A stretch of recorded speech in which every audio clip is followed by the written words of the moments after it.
Hey everyone, you're listening to the Engineering Politics Podcast. I'm Kevin, your host and guide through the dumpster fire that is our political discourse. Today I'm joined again by Deb Fillman of the Reason We Learn channel and community. Deb is a former educator, current parent, and future YouTube star. And in this latest episode of the Engineering Reason livestream series, we talk about the real material costs of a proper education for children versus the societal cost of constant indoctrination of children. And like usual, we take comments and questions throughout the live stream because remember, this is live streamed directly on Deb's YouTube channel, and you can join future live streams by searching The Reason We Learn on YouTube. But you can also find her and support her by going to thereasonwelearn.locals.com to join her locals community, and you can also follow her on Twitter at InsomnoChick.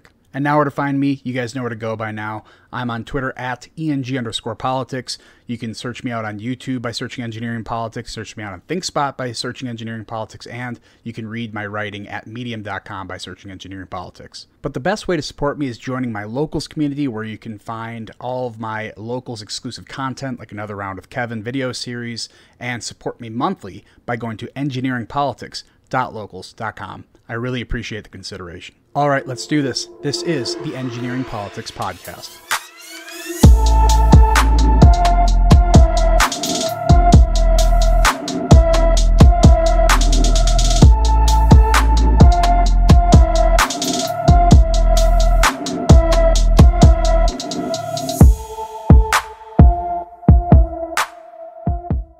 I think we have a great topic tonight. This is Kevin's topic. I thought it was fantastic. So why don't you introduce our audience to what we're talking about today? Wow, you hyped it up so much. I hope I can deliver. So I think something that's just been in my mind. So whenever I talk about something, or when I have someone ask me what ideas were you playing with, it's always normally based on the latest book that I've done or just the latest thing that I've done. And as I've talked about in probably like every Engineering Reason episode so far, I'm doing this thing with Truman: A Return to Reason, where we review F.A. Hayek's classic book, The Road to Serfdom.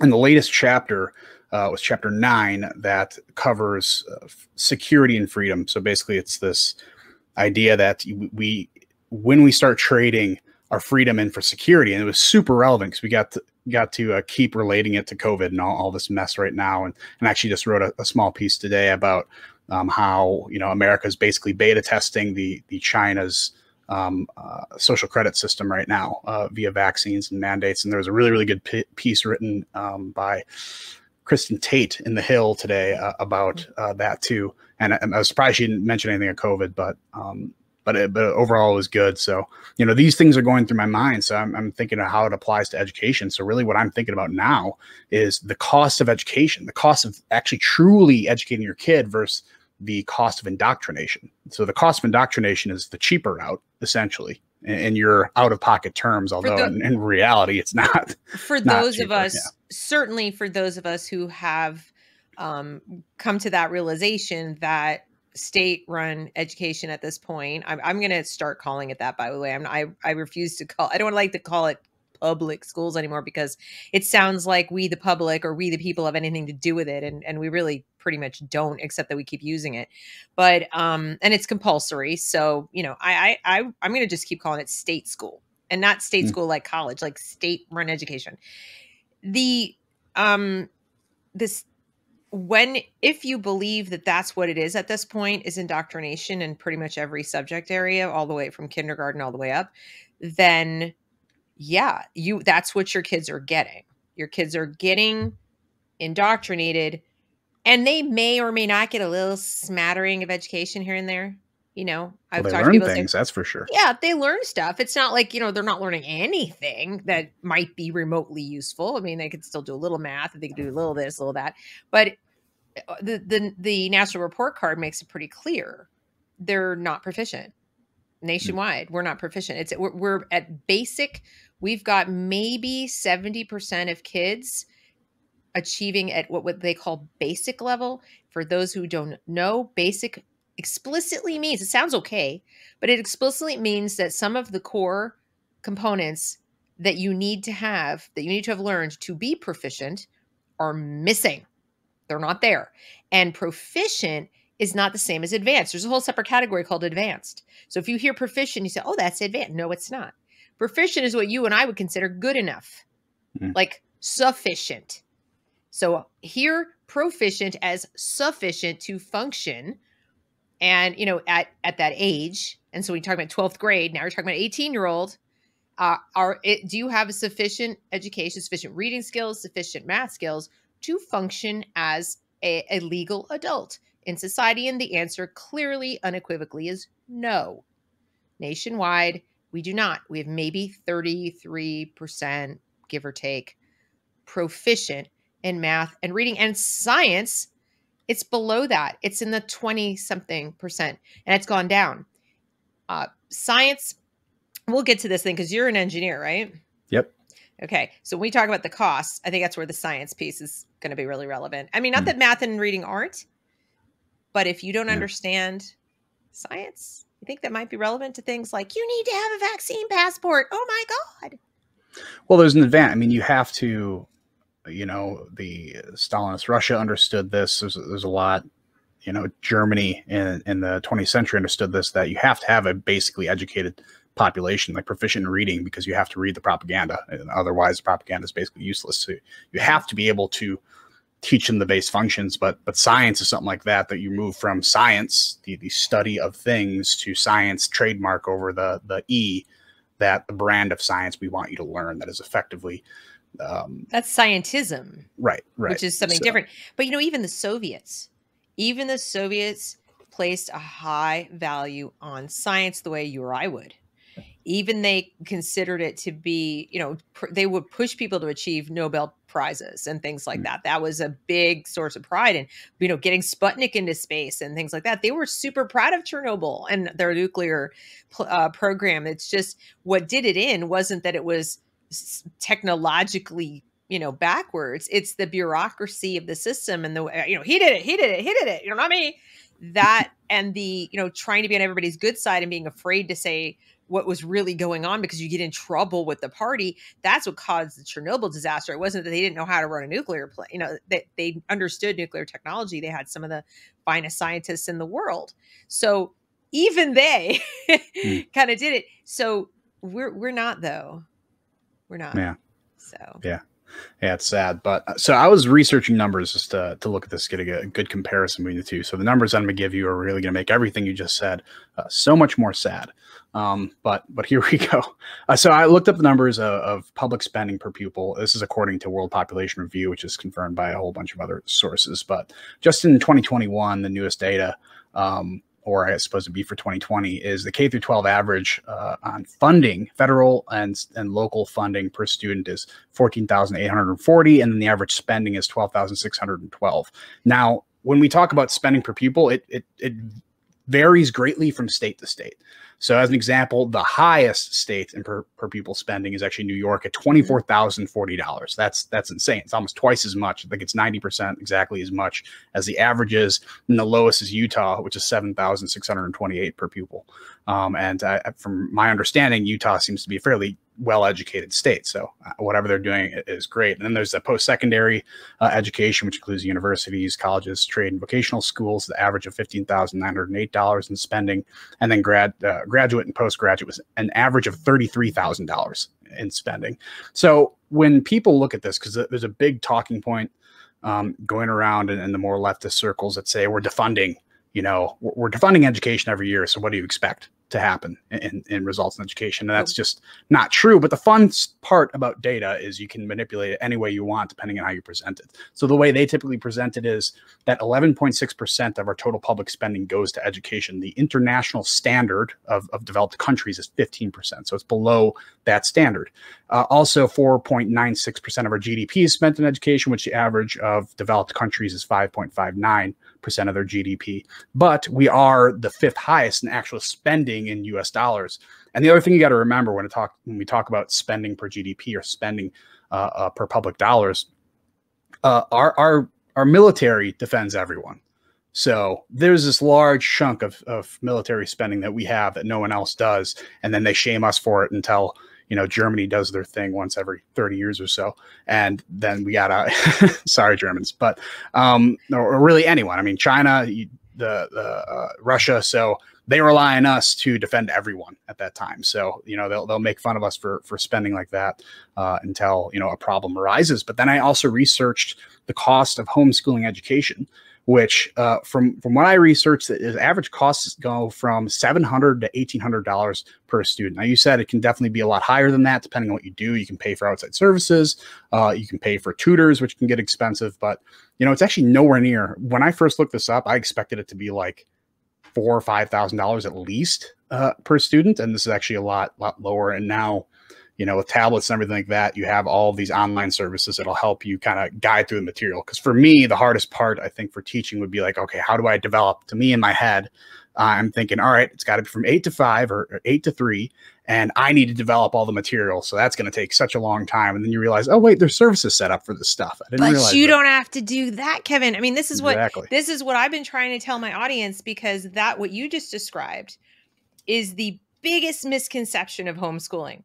Parents who think I have to recreate school at home, what they don't seem to understand is the entire structure of school, okay, is for standardization across large groups of people. So it's a factory model.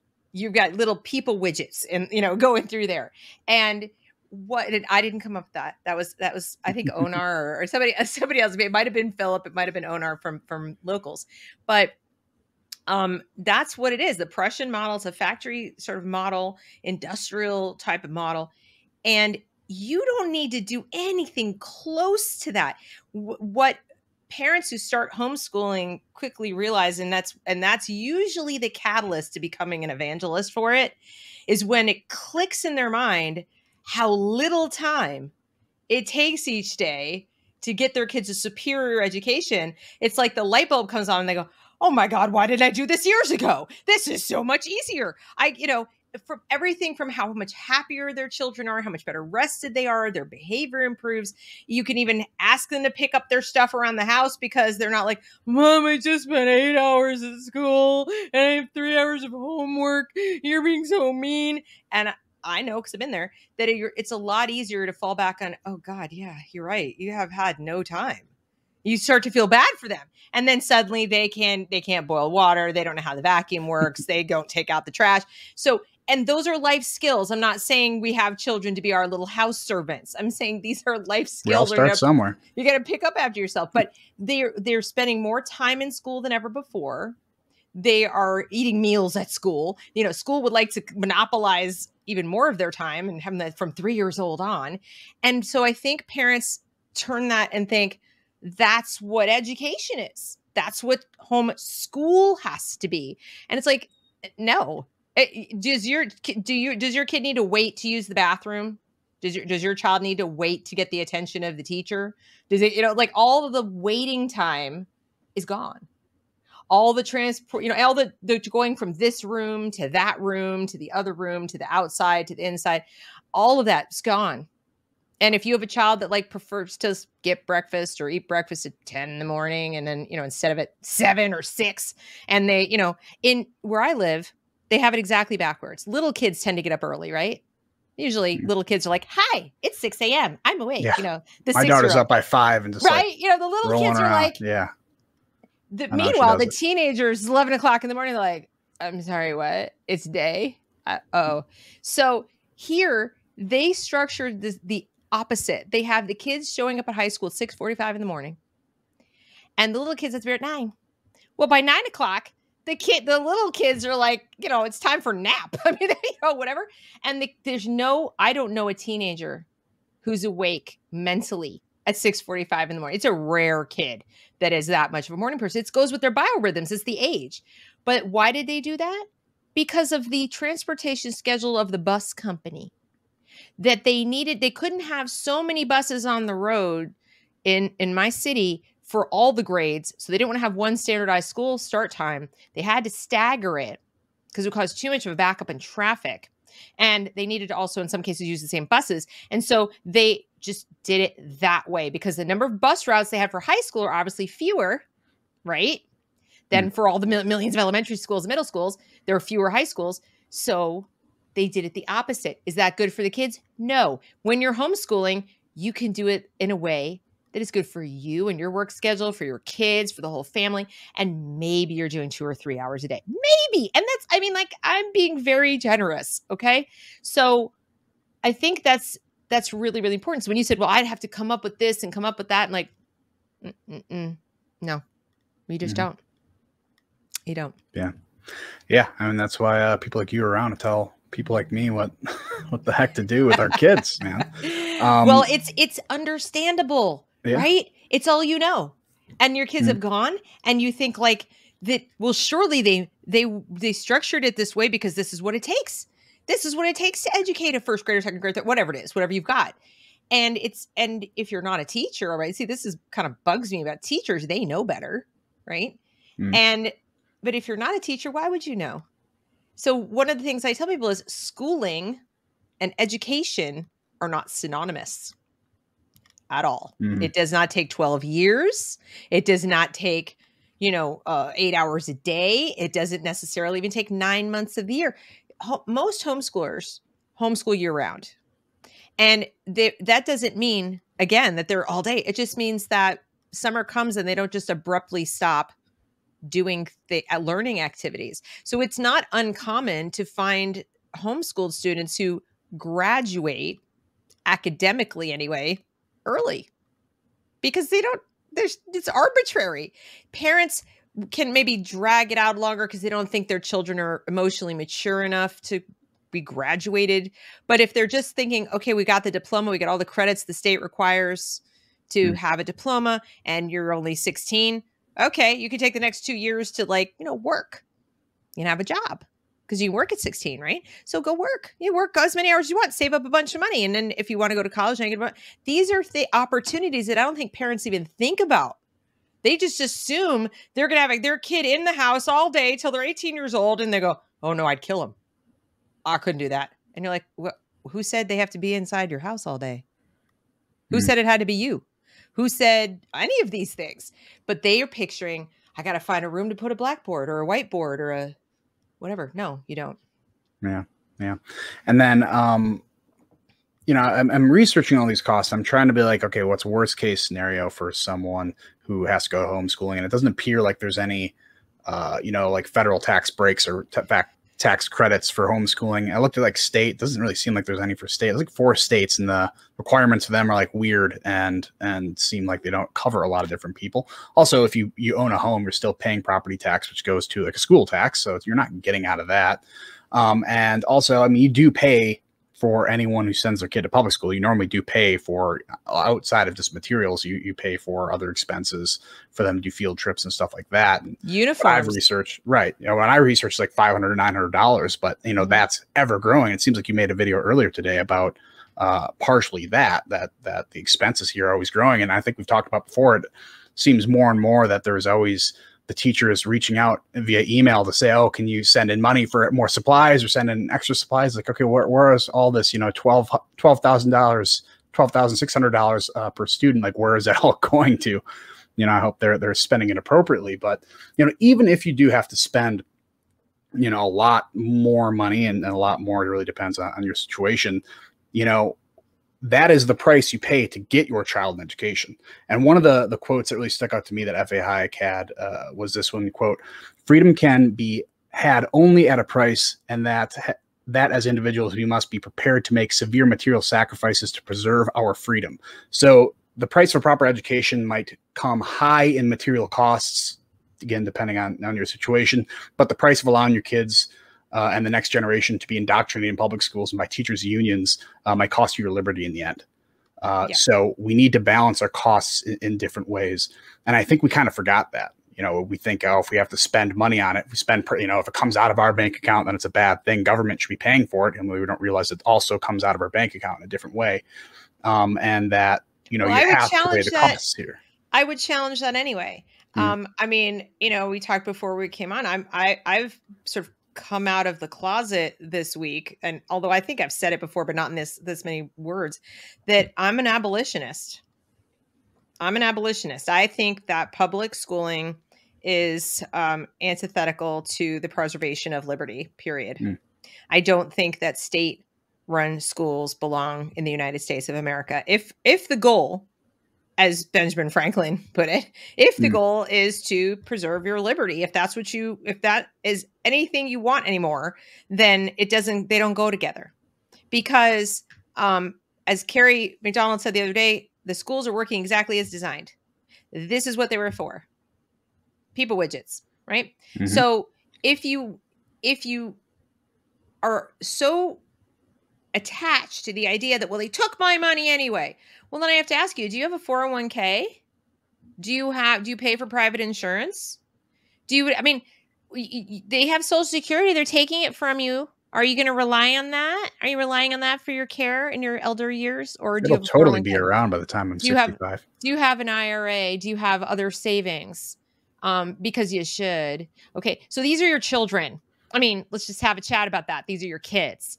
And a lot of us, well, what about the poor? Okay. Are we really talking? Are you poor? A lot of the people I'm talking to, they're not. They're not. They're middle class or they're above. And even some people in the working class, where you look at how they're living their life, whatever, and the amount of time and care they put into where they live, what the home they live in, the car they drive, even if it's used, whatever. They put a lot of care, a lot of research, a lot of time in, I got to get the right one and so forth. But they just go to the school to which they're assigned by the state. And as Carrie said, would you go to the grocery store you're assigned to if the government came along and said, we're going to have universal basic food? Because you need food. People say, well, you need education. The government should pay for it. It's like, you need food. You need food arguably more than you need education. Should the government pay for it? Should we collect taxes so everyone can eat a universal basic, a standard basic diet? And then you go to the grocery store to which you are assigned based on your zip code. And most people would say, are you insane? And even with EBT cards, there's like a small list of things you can't buy with them. But you can still go get pretty much what you want, right? But not with education, not with what the food for the mind of your growing child. You wouldn't feed them junk food. Well, you might, but I mean, you would not as a steady diet, not like every meal, every day for 18 years. You wouldn't do that. Why would you just accept it if the government goes, here you go. This is what we decided you should have here. And we took the money to pay for it. And you have to show up unless you got other plans. And I'm seeing people defending it. I have no problem with people getting mad about it, wanting to fight it, saying this is crazy. I'm right there with you. But the people say, well, I want to fight it so I can keep it. No, sorry, I'm not on your team. I'm not on your team anymore. I was a little on your team, but only because I care about your kids. And I thought if you were going to keep using this, I was going to try to help it be better for the kids. But now I'm not on your team anymore. Sorry. I'm just not. Yeah. Not going to lie to you. It's an American tradition to buck against the authority. I had a conversation with Truman and Benjamin Boyce a couple of weeks ago in which he said that the American tradition is to say, screw you, daddy. To every authority out there, because that's what we did to the British. That's what that's been ingrained in us for such a long time, but it seemed like that's gone away. Right. So, the COVID thing is a good example of this.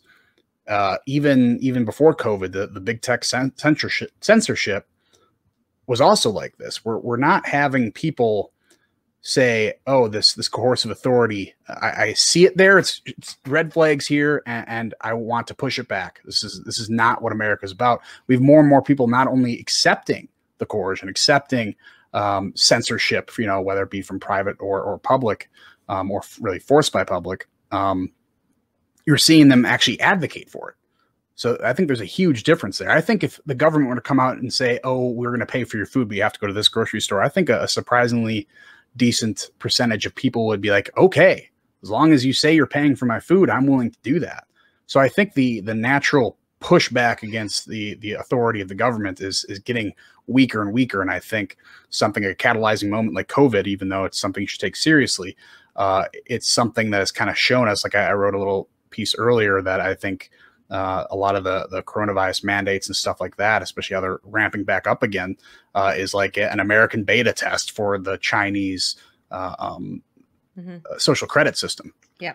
For because sure. you're already seeing that filter through some payment systems like PayPal. You're seeing it flow through big tech, and there are all these things that we're like terraforming in America to look more like China, and it's dangerous when we don't push back against it. And I think education is one of those. It should be so obvious. Should be so obvious to be like, I don't want you toying with my kid's brain. I want you, if you are set out to do what you're supposed to do, if you are an actual school, an institution for education of any sort of learning, higher or lower, basic, it's preparing kids to be adults in the real world. And we seem to put that on the back burner, and we're putting all these other things in front of it. And parents are increasingly okay with that. I would argue that one of the costs of indoctrination, probably the biggest, is what you just described. If the character of a nation is what you get when you have a critical mass of individuals within that nation, within that culture, who share ideas, a set of ideas. Okay. That's what makes culture. Culture is not like handed down from on high as much as, certain governments would like to do that. It doesn't work that way. Politics are downstream from culture.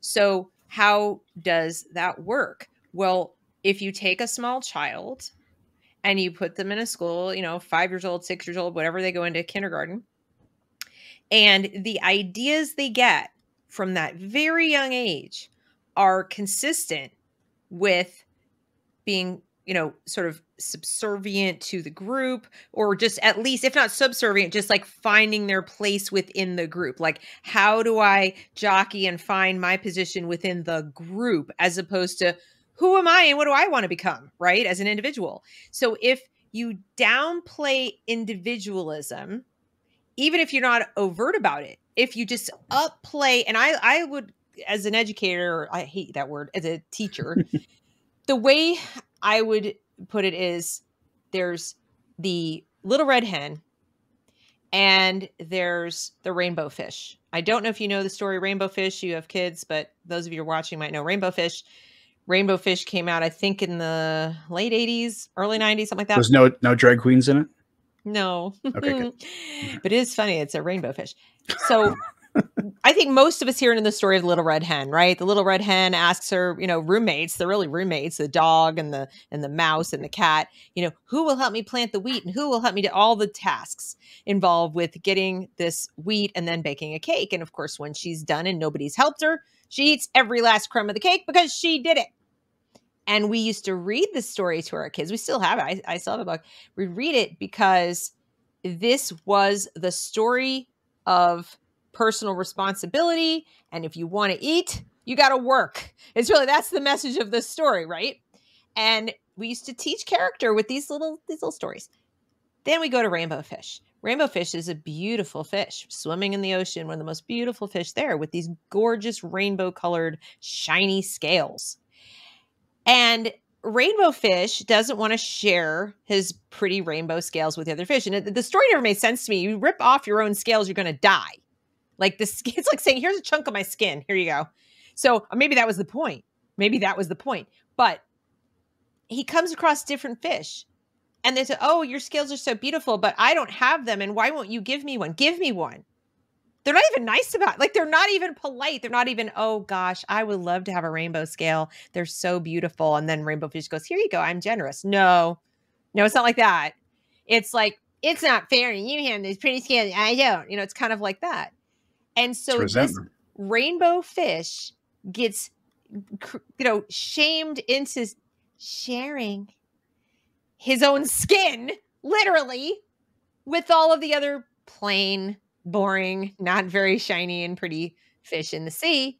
And at the end, we're supposed to love rainbow fish and think rainbow fish is the ideal. That is what we are supposed to be. Rainbow fish, then it was like a TV show. There was a whole line of rainbow fish toys for a while. And I hate this book. And it's something small like that. It is something small, just like Little Red Hen is this, it's like telling, the story of Daniel in the Lion's Den or something, like these stories that we know from childhood. It's something like it became the Little Red Hen of that particular generation. And that is one tiny kernel in this this character thing. And that's what the schools have done, is they are planting the seeds of different ideas that are the opposite of the ideas that built the nation. So what do you expect to get as the final product? And what have you bought? What have you paid for? If you're talking about the cost, what did we buy with this indoctrination? We bought a bunch of rainbow fish, or we bought rainbow fish feeling like, oh gosh, I could give away my scales, but I don't have any pretty scales. Let's give yours away. Or you have the plain little fish squatting in somebody else's apartment in their house, not paying rent. And going, well, you have the nice house. Give me your house. I want more moratorium on the rent. Okay. That's where that comes from. It comes from saying that sharing is caring, even if I have to coerce you into sharing with me. And keeping stuff that you made or is yours and by your own effort, that's mean. That's selfish. Yeah, I think what kids are not learning is the idea of risk and responsibility. I think this is a big one because you can't understand freedom without understanding risk and responsibility first. It's a prerequisite, because freedom just doesn't appear. It's not the default condition in the human brain. We're totally willing, especially as kids, to give away our freedom for some safety. Right? I'm not gonna just jump out of the car while it's driving and be like, bye parents, I'm gonna go somewhere else. Like, I feel much more safe with my parents because I'm a child, and that makes sense. Right. But as we develop into adults, at some point between being a small child and being a fully grown adult, you have to understand the idea of risks and responsibility. And I don't know. No, I want to sit in mom's basement and eat Cheetos and bang away on my keyboard about how everybody else is to blame for my problems. But even the idea, though, that they try to teach with, let's just say responsibility, I assume they teach some form of responsibility in school, but it's this very, very narrow view. Like, I'm responsible for the planet because the planet's going to be mean at me if I'm not. So it's responsibility in this very, very narrow way. And in reality, it's just it builds more resentment for other people who do not share the same worldview that you do, than it actually builds this kind of responsibility mechanism in your head. See, I don't call that, I don't think they teach responsibility. I think they teach obligation. And there's a difference. I mean, it's subtle, but there's a difference between responsibility and obligation. Obligation is something that implies, anyway, you don't have a choice.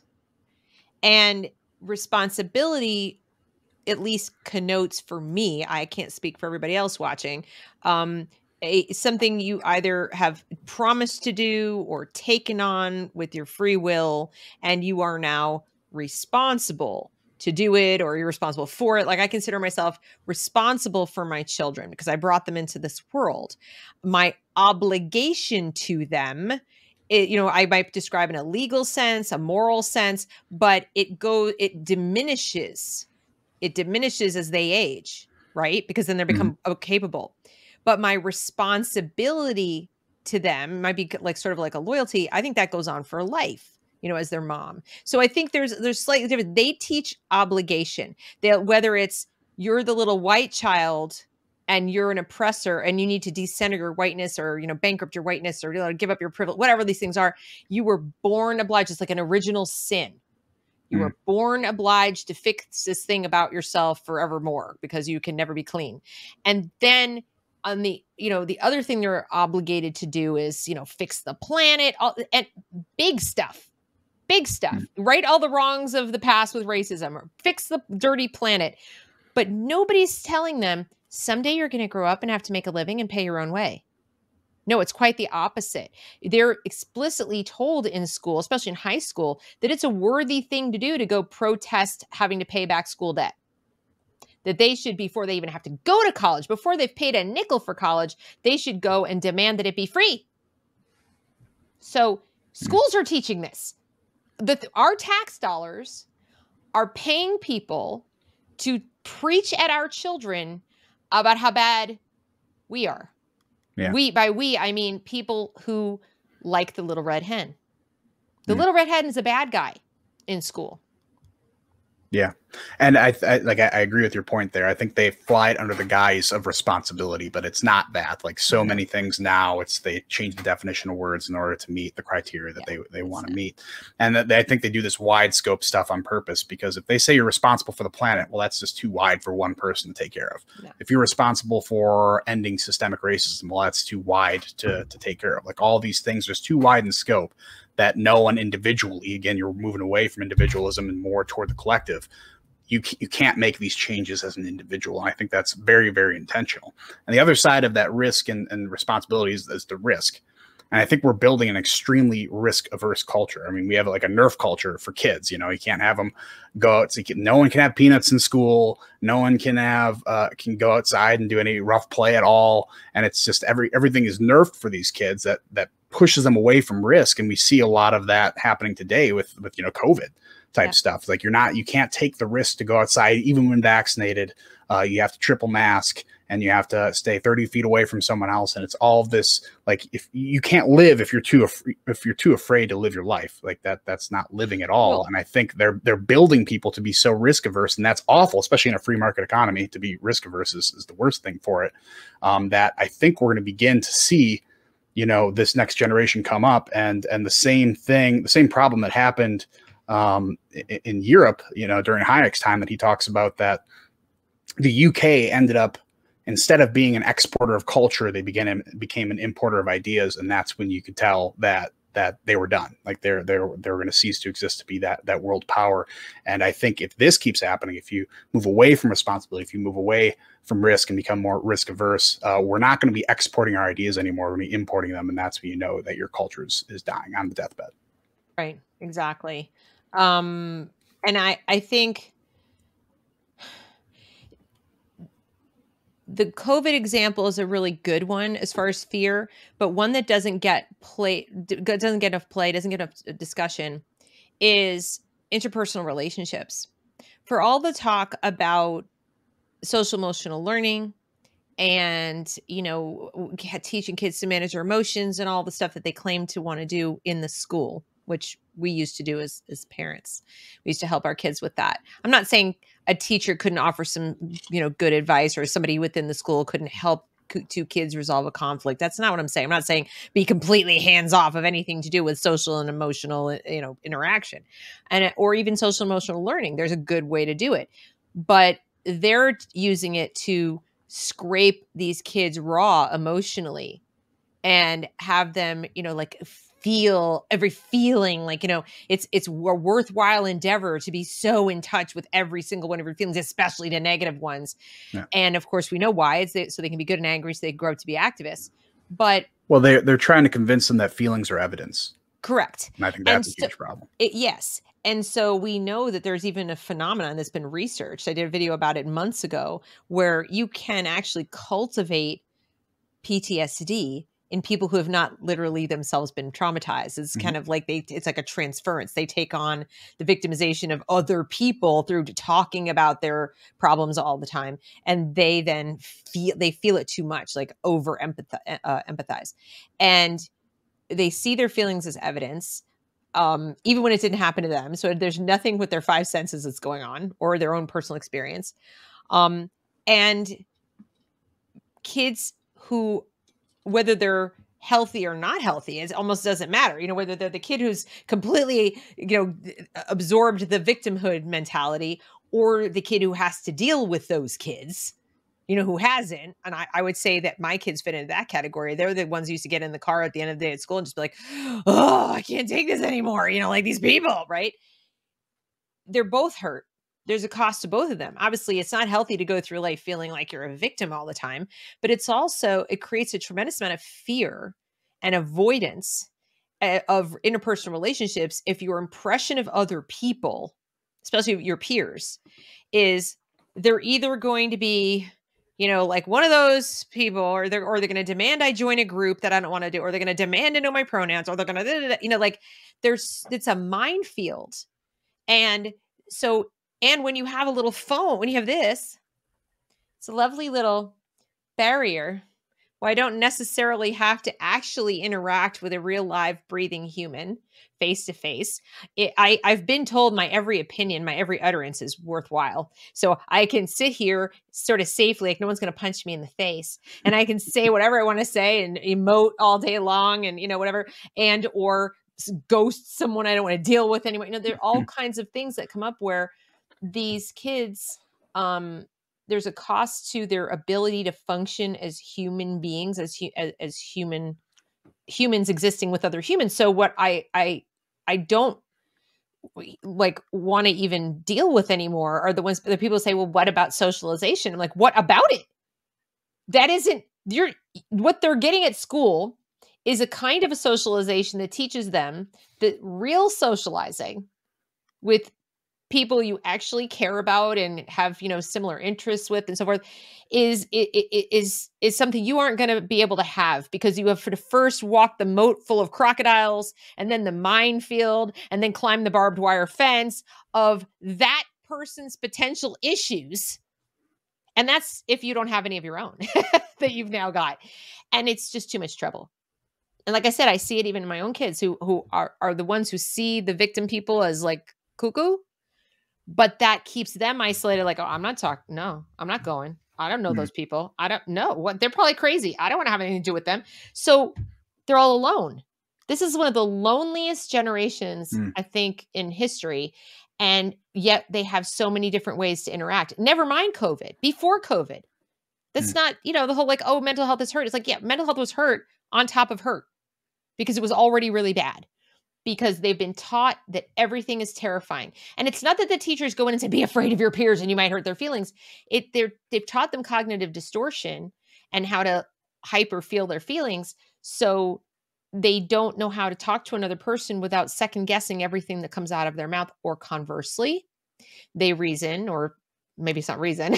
They've just figured out, probably from nursery school on, they've figured out how to be the bully. In other words, how to be the person who gets to set the rules. And there are two kinds of people now in school. Used to be all different kinds of little groups you could, like fall into. We called them cliques, whatever you want to call them. You could sort of fall into them. There was a little place for everyone, and it wasn't based on immutable characteristics, not really. And now it's like the people being told what to do and how to think, and people doing the telling. And that's it. And that's even at the social level. You've got the bullies who basically say, this is my group and you can only be in it if you fit this list of criteria. It's sort of like a super clique. And the kids will go so far to belong to that. They'll, take hormone blockers and puberty blockers, change their bodies, mutilate their bodies, abandon their parents, run away from home, stop eating, like whatever it takes to fit into that. And people say, well, Deb, that was always the case with school. Yeah, but it's like amplified now because it's virtuous. The bully person has figured out how to do it and stay virtuous. If I make it about sexuality, if I make it about gender, if I make it about race, I get to bully you and I get to pat myself on the back and I'm a good person about it. That didn't used to be the case. Yeah. Yeah. I remember telling this to my son,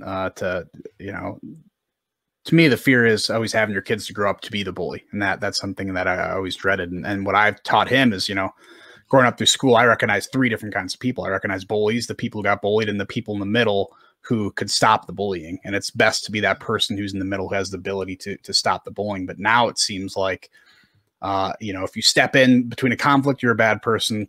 There's also these anti-bullying campaigns that are, and this is going to sound weird, but I think bullying has their place because it teaches people how to be tough. And it also teaches that third type of person how to stop bullying, because that's an extremely important part, I think, of growing up. But now it seems dangerous now. Yeah. I mean, it's really dangerous now. Well, I think it's dangerous now. And the type of bullies you're talking about now is not the bullies. This is sick and demented. And now with anti-bullying campaigns, I think for a little bit there, the only allowable bullies are the teachers. Like they say, none of you guys can be bullies, only I can be the bully. But now we're starting to even change that where, it's the loudest people in class. Now some teachers are even scared of the students because of how, they can be retaliated against depending on these certain features. Right. And like you talked about socialization, and funny, I wrote down the question, do you think social media has something to do with this, right before you went off on social media? So you already answered the question, but I think we're moving from socializing to categorizing. You know, everything that goes through your head now Yes. has to be a category, and Correct. try to place all these categories on the person before you go. You know, it's this, Yeah. you know, I think, well, what's her name? The grifter who wrote the White Fragility. Yeah, Robin came, DiAngelo. yeah, and she came out when she learned she was white, she couldn't step outside because like horrifying. It's like, well, that is a type of categorization that's damaging to you, especially to you, but damaging to everyone else. It's like if you have to run through these categories every single time you interact with someone, you know, whether it be their skin color, who they voted for, who their family voted for. You know, it's something that's, you know, if this kid grew up and there's a Trump sign in his yard and the kid saw that in his yard on the school bus, then now this kid could get bullied, like sanctioned bullied in school. And there's all these categories that have to run through your head, and you're not even worried about socializing anymore. You're worried about what you can't say and what you can't get in trouble for. And again, this builds that risk averse culture that like, I don't want to run the risk of talking to anyone because it's a scary thing now, because I can be ostracized, but not only kids, but by the administration, by the school. So Right. it's hard to socialize now. And it's gotten to the point where you mentioned COVID, but I would lay odds that the average kid is 10,000 times more afraid of getting, categorized, mischaracterized, or whatever, than they are of catching that virus.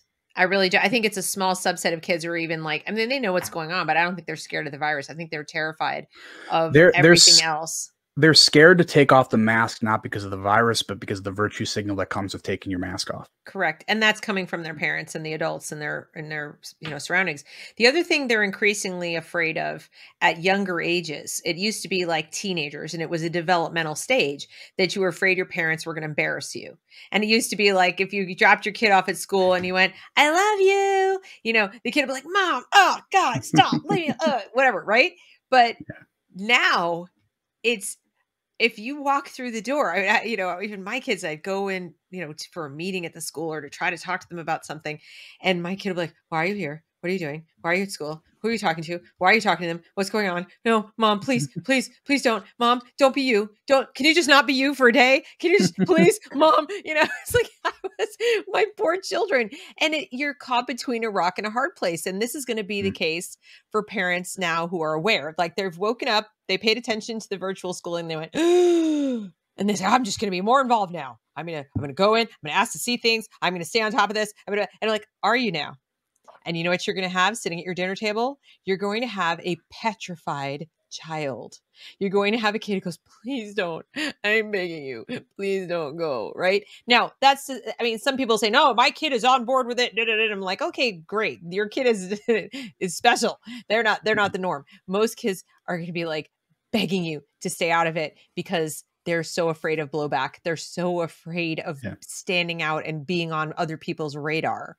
It's a terrifying place to be these days. Yeah. I mean, as a parent, when you go to battle with the school, the kids are collateral damage there. They have a stake in it, and it's just unfortunate that they're getting caught in the crossfire. And that's why, ever more I'm believing that, since, I'll admit that my kids are in public school now, but I've only been talking to you for a little bit. So hopefully, we make a change there, but it's my goal, Kevin. I know. one parent and kid at a time. Good.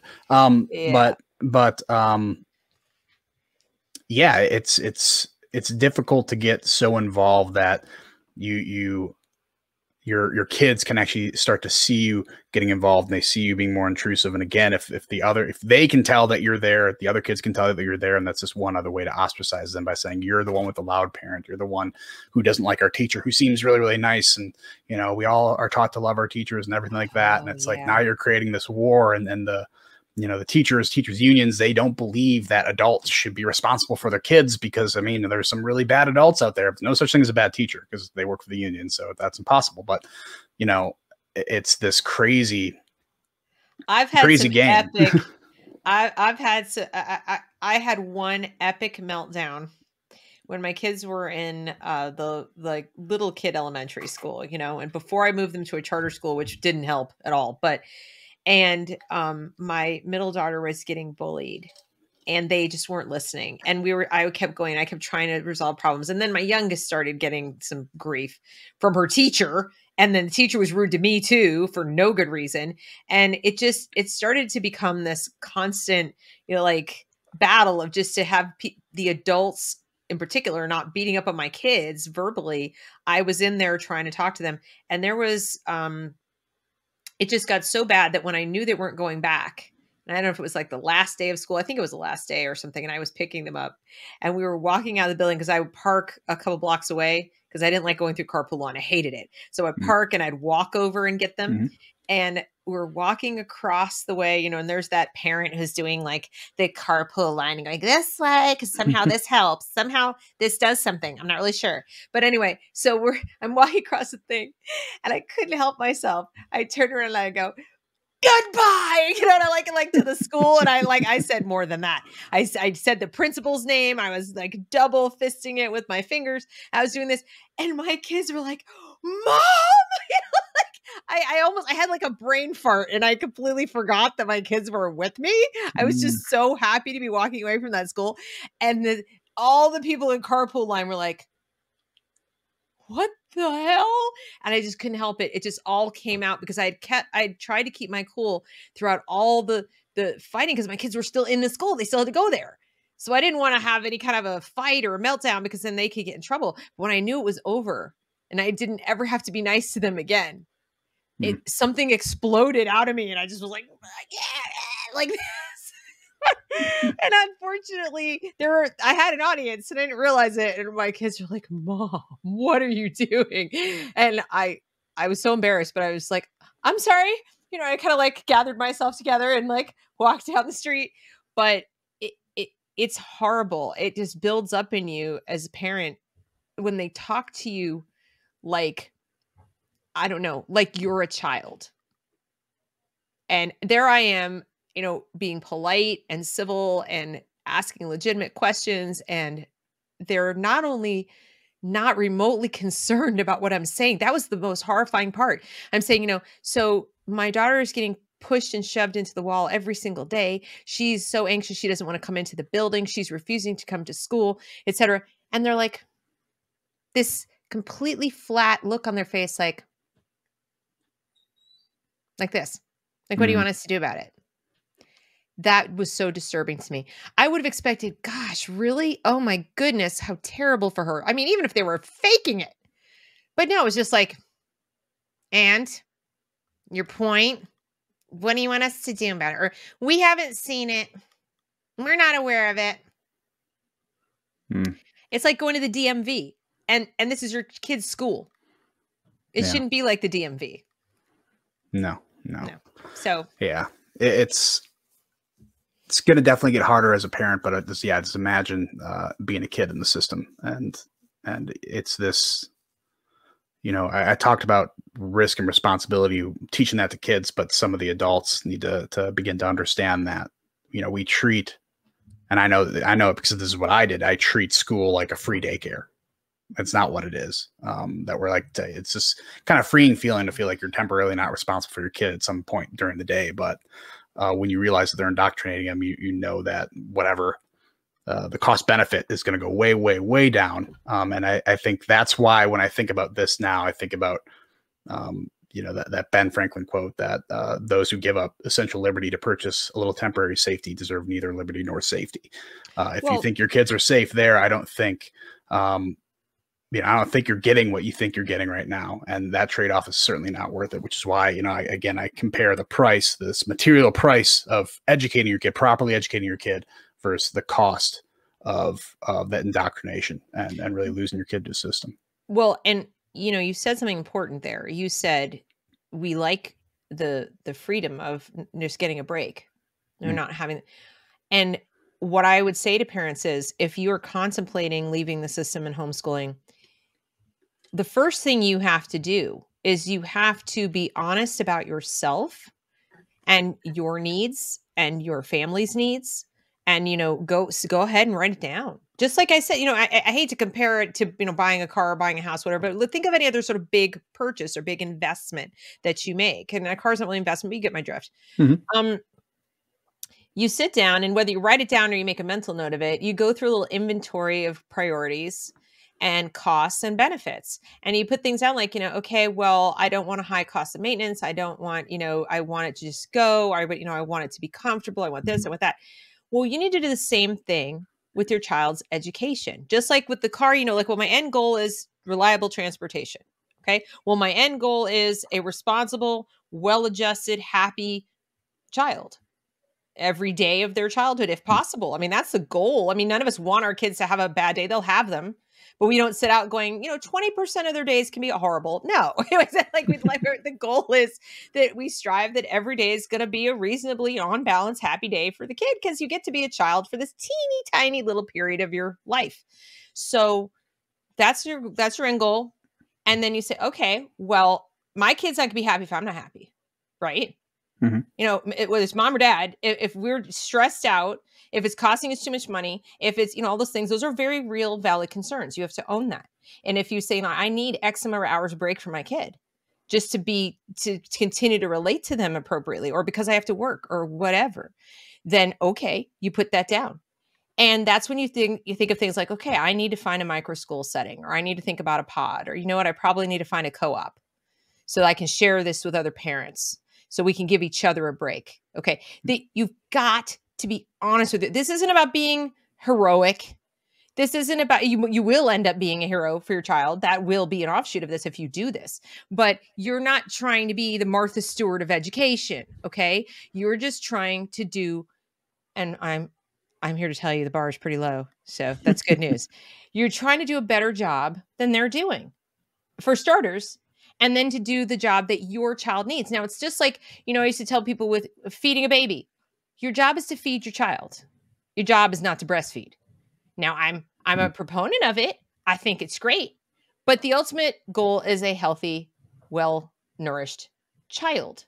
So if you can't do it or something's going on, you do what you got to do. Well, it's the same with homeschooling, private schooling, whatever you want to call it, is you look at all those priorities and you figure out what's best for you. So if you need a break for your child, find people to help you in the community, figure out a micro school option. So there is no one size fits all. And that's what makes it great. What makes it better immediately than public school is it's not a one size fits all solution. You're not trading one cookie cutter thing for another cookie cutter thing. You're trading one factory model for the whatever the Kevin school is. Okay. It's whatever you and your spouse figure out it should be that works for your needs. And that's what's so beautiful about it. And then the same thing for how your child learns, how fast or how slow or how whatever. There's no level. There's no like, oh, you're behind. There's, you know, are you learning? Are you making progress? Let's keep going. There's no one going to stop you arbitrarily if your kid wants to keep going. They want to do a whole month of nothing but math. Okay. I mean, who's going to come in and say, oh, no, I'm sorry, we need to cover this other thing? I mean, you might want to do that, but there's no one else who's going to tell you have to do that. So, and that's more like real life, right? Mm-hmm. Until you choose a job that's very regimented or whatever that, you know, tells you what to do every minute. And you may not do that. A lot of people don't. Real life is waking up each day and making choices that serve your rational best interest, we hope, right? Isn't that also the thing you want to be paying for with your benefit? What the cost should pay for is, you know, not just the happy, healthy adult, but the one who is functioning in their rational best interest. Because then you end up, if you have lots of individuals doing that, what does the country look like? What does liberty look like? Right? Yeah. It looks a lot more sustainable to me. So I see it as a very, very high cost to continue to go with a system that even if we're being ultra generous and saying it's 50% indoctrination. And I think it's very generous. Well, that's it. Well, I can live with that, right? Right? No, well, you know what, my daughter, okay, I keep mentioning my own kids, but I there's a little bit of wisdom that comes out of them every now and again. She came up with one of the best analogies I've heard in a long time for the public school system. And she said, you know, it's like when you get the milk, right? And you look at the expiration date and it says the expiration date was just, you know, today or yesterday or whatever. It's like real close. And you think, oh, this should still be good, right? And you pour it in the glass and it comes out cheese, right? It's like, it's not good for whatever reason. Like, it's a little chunky. It's been open too long. You know how if you open it and the expiration date is like right then, it's still going to be bad. So it's like, you know, but the expiration date says it's fine. it's today. It should be fine. They could still sell it in the store. It's fine. Like she's doing this whole thing. She's like, they're like, but it's cheese. But mom, it's literally, it's cheese, And I thought that's brilliant. It's like so perfect because that is what it is. Is people like, but it says it's school. Like they said, it says first grade. It says school. It says it's good enough. The government went accredited. It's fine, right? It's like it's cheese. Yeah. How do you not see that? So I thought that was pretty much. She must be your daughter. Yeah. It was pretty good. It was pretty good. So, well, I'd say I'm from Wisconsin. Sometimes you just got to chew your milk up here. So, yeah, but, you guys drink cheese. I heard that. Oh yeah. So we're at an hour now, and I think we got a lot of good stuff in here. One of the parts that kind of made me think of a previous conversation we've talked about.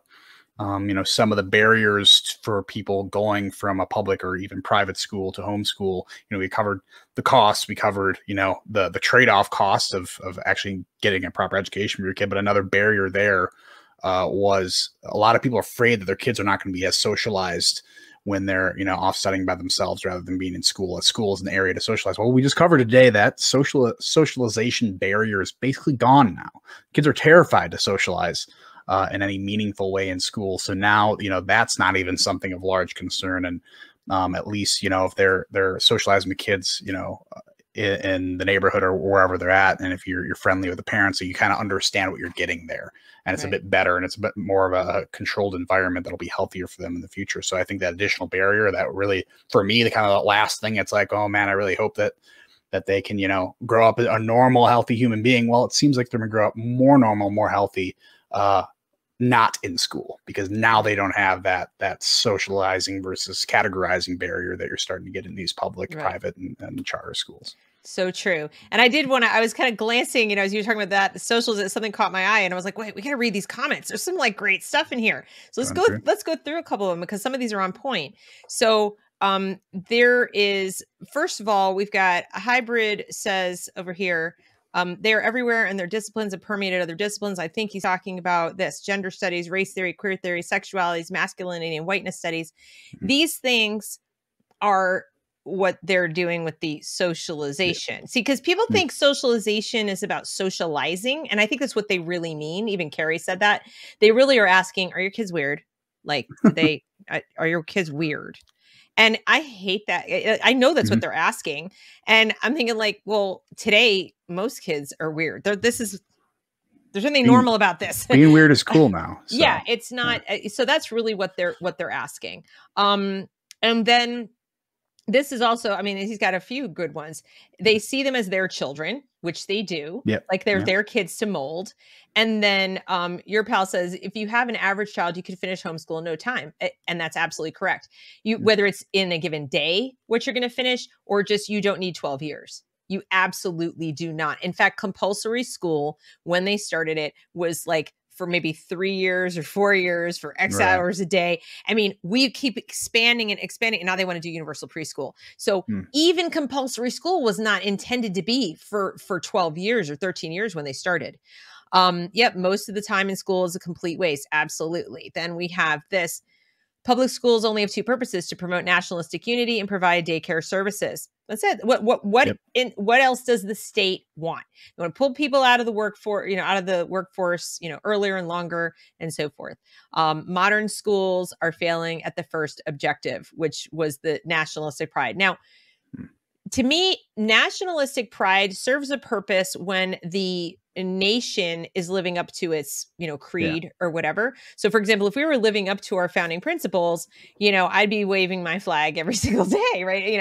But I'm not loyal to the geography, and I'm not loyal to a piece of cloth. I'm loyal to the ideas. And if the ideas are not being represented, then I'm not sure what, there's nothing out there to be patriotic about. I'm loyal to those documents. I'm loyal. If I move to another country, I'm taking those ideas with me, not because I'm going to try to overturn their government, but because that's still the life I want to lead and want my children to lead.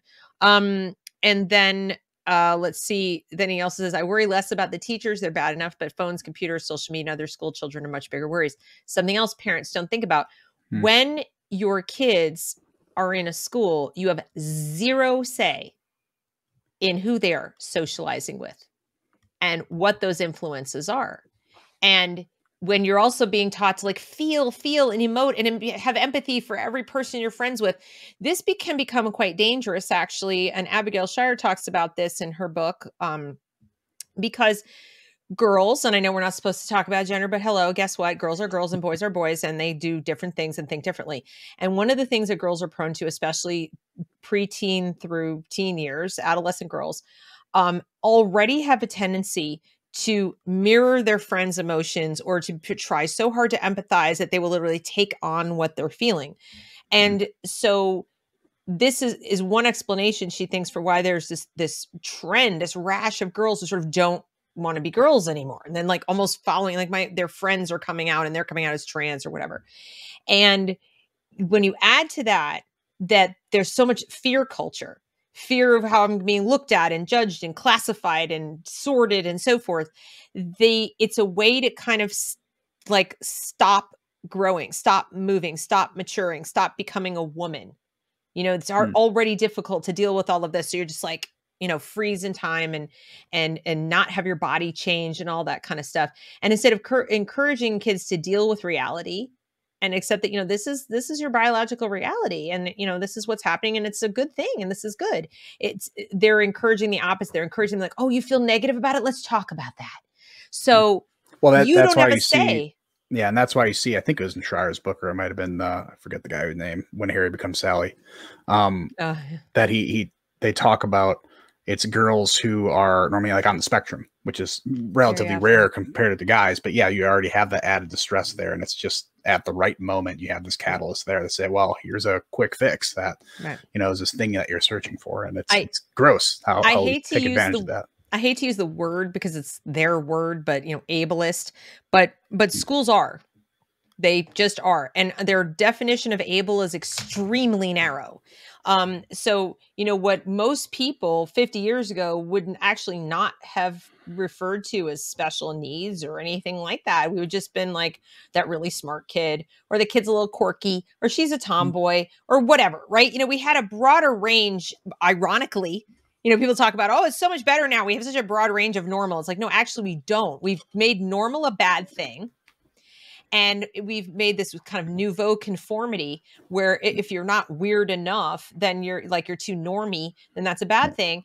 And I think it's part of getting rid of standards, because that's what normal is. Yeah. Exactly. But then what they've done is the school itself has such a tiny, narrow window for what is achieving, what is, acceptable behavior, what is, all these things is super narrow, almost punitive. And then they empower the kids to police it. So you have no say in any of this. So if you're concerned about socialization or socializing or the influences on your kids, then that's all taken away from you as a parent. You lose it. It's completely gone, and it's gone from the age of 6. So like, are you ready yet to give that up? And most parents, if they stop and think about it, are like, ooh, wait, I hadn't really thought about that.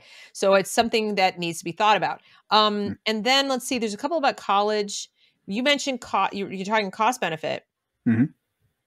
The one really big benefit, I think, in terms of savings is that homeschool kids are more likely to choose not to go to college for a really good reason. Like, in other words, not just because like I can't afford it, or not just because, but more because like I have some other things that I want to do or that I'm already doing, and I don't really have a need for that. And they're debt free. It's like they don't, or conversely, they did so well because they were self-motivated, self-directed, and they were, happier, that they do really well on the test to get into college. They present themselves as mature and responsible and well-adjusted, and the good college programs that they are also more likely to suss out and figure out they're not applying to be, to be sociologists, typically, then, they're eager to have them, like, wow. And they may even give them a scholarship.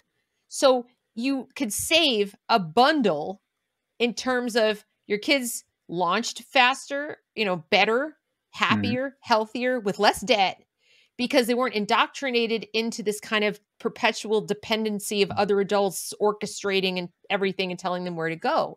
And So I think it says college is falling out of fashion because of degree inflation. The new standard would be to demonstrate ability to actually accomplish projects. Well, when kids are homeschooled, they typically, that's how they do. Now this, he says, I don't know if it's a he or she, I'm sorry. I worry a lot about average homeschool children. I've dabbled in online education. I have to realize that most people aren't primed to learn outside a highly structured classroom. Well, I'm going to touch on that because it's not the highly structured classroom. I think it could look that way. What it is that if parents try to recreate school at home without that structure, it won't work. And then you could have something that's worse, right? So that's why I say you have to know your child, know your household, know, those kinds of things, and make sure it is appropriate to that setting. Okay. Because certainly you can't recreate that level of structure in your house. And the kid will quickly become dominant, like either they won't do stuff or they'll do the wrong things. And I mean, if you're talking little kids. So I had to deal with that. My eldest daughter has ADD. So in a classroom, obviously there's an external structure that she's going to like sit up and do what she's supposed to do more easily than at home. And I just read up on it a little bit. I learned about some things I could do to help her. And lo and behold, she was listening. She was paying attention. In fact, better than she was in school because I took her needs seriously and structured my setting according to that. So it wasn't a failure. But you're absolutely correct. If you just kind of try to say, hey, we're going to do school at home, it won't work because school only works because of that structure. Yeah, and I know some, I have to do continuous training for work, and I know that if I train something, if I'm doing the training or if I'm being trained, I would much prefer to be there in person. And the reason is I can read the instructor or I can read the people I'm instructing using face mannerisms. I can understand people better when I can see how they're moving and how they're acting. So I think that's an important element. So if you homeschool. The bad vision of homeschool is like have your kids sit on a tablet and then just, pay for these classes and just let them run and don't make contact with them. I think you're going to have that human to human contact and do some of the teaching yourself in order to, one, properly socialize. We talk about socializing. Does not mean just being social. I agree with you on that one. I think that's the product of socialization, but not actually what it is. I think you have to be there and they have to see the human and to go back to the mask thing. It's another problem with the masks. You don't get to see that. You don't get that interaction anymore. And with language development and learning phonics or the sounds of the language is going to be a mess. Yeah. I think to remember that instruction comes in a lot of different shapes. In other words, think about the things that you've learned to do that didn't happen in a classroom, like someone showed you or someone instructed you or someone guided you, but it wasn't a class per se. Mm-hmm. And so the same thing can be done with kids at home and homeschool. So, the lecture model of, a teacher teaching a child and so forth, that actually doesn't work all that well with most kids in the lower grades. There are some kids who just they like it. Okay. But most of them don't. That's where I recommend to people to read Maria Montessori. Montessori is one of the best resources, I think, if you're talking about the young kids, actually all the way up. But I mean, especially for the young kids, because experiential learning, instruction is not necessary for learning. And there are ways of doing instruction that do not require, you can be in person, but it doesn't require an hour of your time.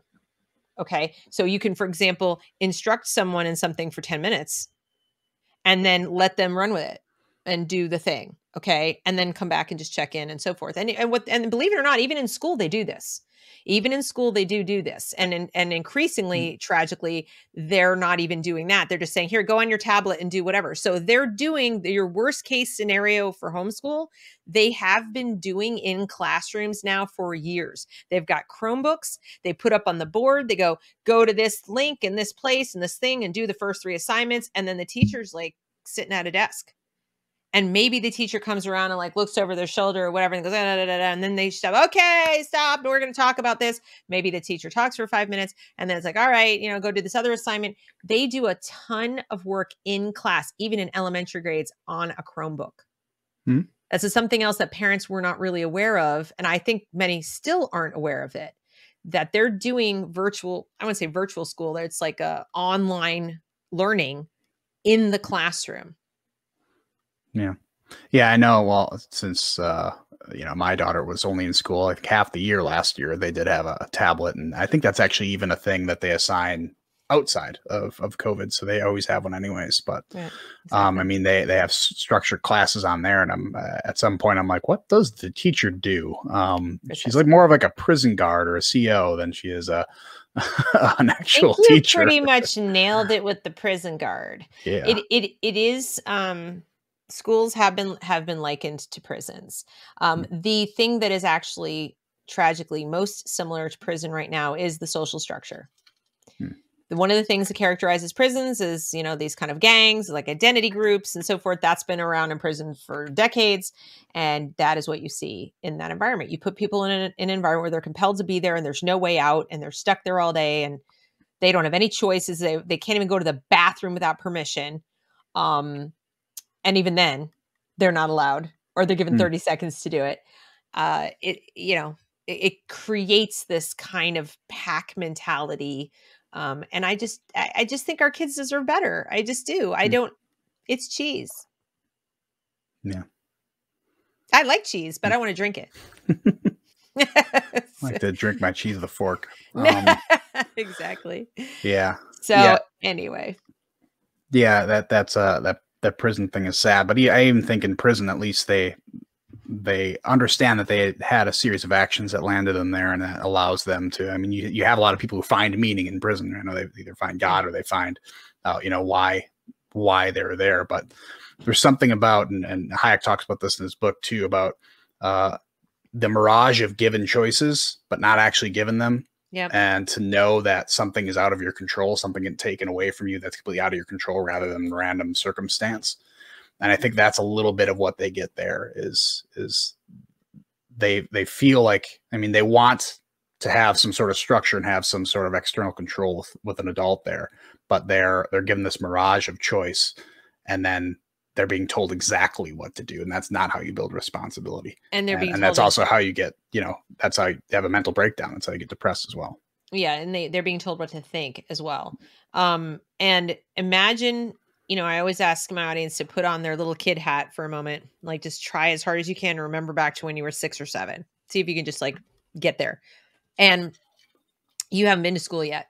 And it's first day of school and you go to school, whatever. It's been talked about. It's your first day of school. It's be great, right? And all you've done for the first however many years of your life is like, be with mom and dad. I mean, maybe for daycare kids it's different, but even in daycare, you play most of the time. I don't think that's necessarily awesome to just play constantly with random strangers, but okay. So you've pretty much been able to just live like a little kid. And now you go into this environment where it's like, you can't do this and you must do that and you can't do this. And it's got to be a shock to the system. It's like this, what? And I think given that the morality of a small child developmentally is that bad things happen to people who deserve it, that like, if you do something bad happens in return. They have a very black and white way of seeing the world in terms of morality when they're little. It's kind of primitive. There are various stages they go through. And imagine what's going on in their minds when they're thrown into today's public school setting, where as early as kindergarten, they're like, well, so you might not really be a girl or a boy. That was assigned to you by your parents. I know they told you that you were this, but maybe you're not. And now you're like unmoored. You're like, wait, what? And then on top of that, it's something else that, like you thought was stable and safe and secure. And it's like, but that's not either. So it's funny that our conversation is about trading, liberty for security. What they do in school is they take a child, let's say you take an average healthy child with healthy home life. Okay. It doesn't have to be perfect to be healthy. And you put them in this environment. And one of the first things they do is like, shake them up. They're like their gender and their sexuality and, oh, you're white, you're a racist. And, it's like, the world is ending in 12 years because of climate change. And, you're like 8 by this point. You're going, so now you're completely rattled. Everything you thought was true in your primitive little short life is like questioned 180 degrees. You go home to your parents and now you're like, are you guys telling me the truth? Like, am I really a boy or a girl? Like what? So they're coming between the family. They're shaking the kid's foundation and making them feel insecure. And then we come swooping in with, here's the answer. The answer is you need to be this and you need to do this and justice and this and fight and protest. So by the time a kid at this point, starting kindergarten today, going all the way through 12th grade, is almost the perfect model soldier, cannon fodder activist. Like, there's nothing in me that's me anymore. I was shaken to my core. Every part of me that was developing was emptied out, and it was filled back in with whatever was necessary to make me feel safe again. But safe is this weird word that doesn't mean safe by your definition or mine, because we understand that safety is self-determination, right? And freedom. And to them, safety is maybe they won't hurt me. Maybe I won't get canceled. Maybe I won't get bullied. Maybe the teacher won't be mad at me. Maybe I can just fly through here and nobody will bother me. Very different kind of safety. So it's just kind of ironic. I thought, we're talking about safety versus liberty, and they're making these kids unfit for freedom. Well, I think that's kind of the point, right? Yeah. You don't have to worry about the trade-off if they don't even understand the other end of it.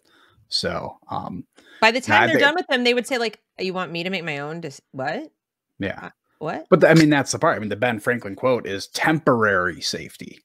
Right. And I've gotten into, Twitter and Facebook fights with what I used to call the Lincoln Project conservatives, because I come from more of the conservative end, but now I call them the castrated conservatives, that they actually try to use it against you and say, well, what idiot would trade their liberty for temporary safety because it's temporary? It's like, well, yeah, it's not labeled temporary going in. It's the part of the trade. It's once you give up your freedom, they can do whatever they want with the safety part. Right. And it's always going to be temporary. So like you can't trust them that way. And I think like what you're talking about there with kind of pulling out the kids' individuality and shoving back in their own ideas, it's kind of the blank slate idea that they say they can, they're a blank canvas and they can paint it any way they want, exactly how they want. And then when these kids grow up to be adults, something clicks and they realize that I'm not quite the person that I want to be. I've been made and molded into this thing, and now I'm going to go under severe depression because I've lost all that time. And, God forbid they would ever have to go under the knife or take hormones or something like that, which is extremely crazy. And by the time they're old enough to realize that that was not the right direction for them, it's already too late, and right. It's irreparable damage. And that's the saddest part, I think, when it comes to the kids, is they're purposefully damaging them. We have the science to understand what these types of things are going to do to their future, yet we don't care because of the political benefit we see from it. Well, I feel, even though, I had Montessori till I was like almost 9, and then I had to go to public school so my parents got divorced. But the thing I don't like to use words like this, but I guess it's true. The thing I resent the most about all my time spent in public school, and even to a degree, private school. I went to private school in 10th grade. So 10th, 11th, 12th, I was in a private prep school, and it was much, much better. But I still feel robbed. I still feel like I wasted a lot of time being ignorant. Most of what I know, most of what I think makes me, well-rounded or intelligent or articulate or anything like that, most of that was learned outside of school or after school. Like not after school literally that day, but like when I was done. I feel like I had wasted for me so much time that I'll never get back, not just to do other things, but to learn. There's so many subjects I'm now realizing, like, oh my God, I'm so interested in that, but I'm this age or whatever age I was when I first realized I was interested in it. And now I've got real responsibilities. I have bills to pay. I think our kids have this finite amount of time where we are there for them. We really are their security. We are there to put the roof over their head and put meals on the table and so forth, and make sure they have clothing.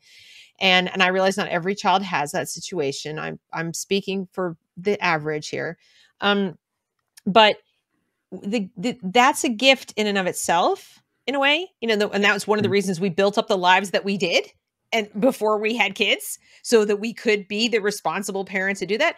And it seems to me like, why squander that opportunity to then go hand them off to someone else to parent them for 13 years, when one of the biggest benefits that we've paid for, with our time and our effort and everything to like have that life. And one of the things that we have now earned is the ability to let them learn what they can learn, what they would be interested in learning in a span of time where they have the most time to devote to it.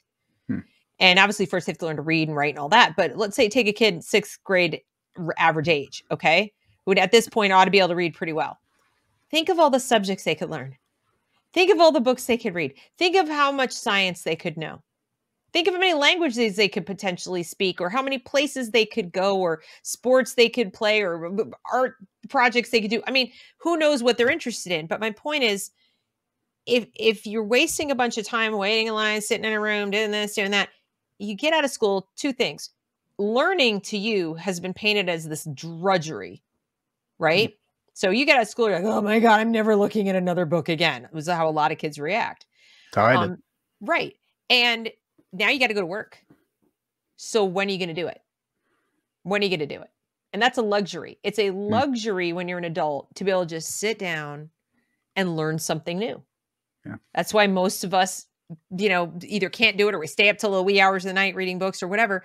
But most people don't. So whatever you are when you're 18, as far as your knowledge base, for the average person is probably where they're going to be. So what do you want your kid to have as their opportunity? Yeah.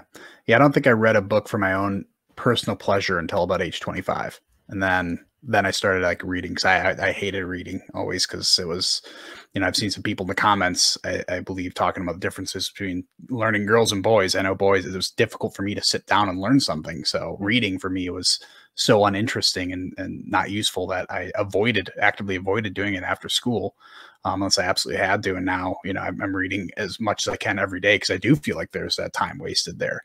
It's like no one just pops out of the womb and understands how to ride a bicycle. It's like you have to have training wheels on it first. And the best thing to do with training wheels is to build that muscle memory and just that strength.